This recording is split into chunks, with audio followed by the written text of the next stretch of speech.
Hi, I'm Doug from 10 Minute Amiga Retrocast, and welcome to the premiere of VIC-20 5K reviews. These reviews I'm going to keep under 5 minutes long in honor of the VIC-20's 5K of memory.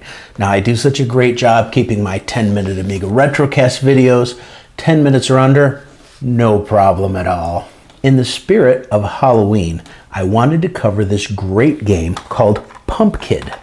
There's the cassette for it right there. Now, this is distributed on cassette in their £4.99 category. So this less than $5. You can get a cool cassette with an actual cassette holder.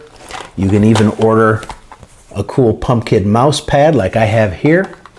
Absolutely worth it. You can also go to itch.io, to Hewco's site on there, and download the PRG file for use on things like VIC or your VIC-20 Maxi or your C64 Maxi. No problems at all, and I'll put the link right down here.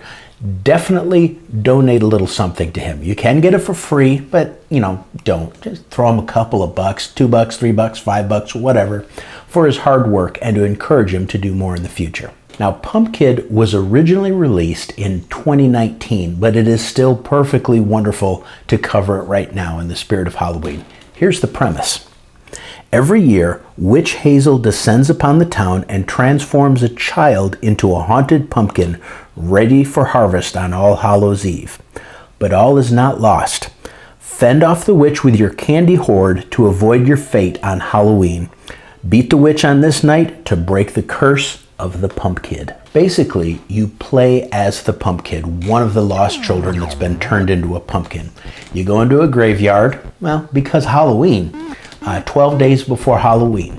You have to avoid the ghosts, zombies, and other monsters that appear in these different graveyards that you go to over the 12 days of Halloween, and whack them with candy. Periodically, candy will pop up on the screen. You have to go grab it. You can hold up to 6. You can use it to get rid of the ghosts and zombies and such, but you want to hit Witch Hazel with it 6 times to knock her out and go to the next day of Halloween. The ultimate goal of going through all 12 days of Halloween. Now, like Tutankhamun, you can only throw on the horizontal axis. You can't throw up and down vertically. And that's okay. It just makes the game a little more challenging. It's fast. The enemies get smarter as time goes on. Witch Hazel gets faster the more you hit her with candy. And if she sees you, boom, she comes right after you. Now, the graphics are really nice, as you can see. Just beautiful for a VIC-20.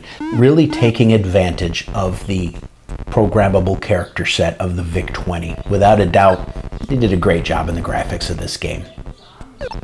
The sound is also fantastic.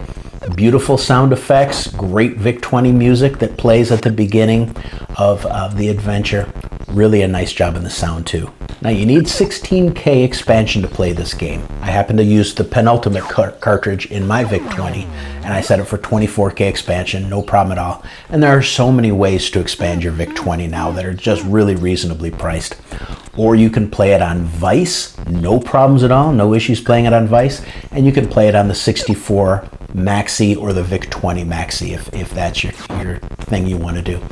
On the itch.io site, they have a comment about how to specifically set up the PRG file to play best on the C64. My opinion, this thing gets 5 Petsky hearts out of 5, no doubt about it. This game is addictive, it's fast, it's pick up and play. Pick it up, it's fantastic, even after Halloween. Thanks for joining me today. Please like and subscribe, and I will be doing more of these VIC 5K reviews in the future. But until next time, this is Doug from 10 Minute Amiga Retrocast, signing out.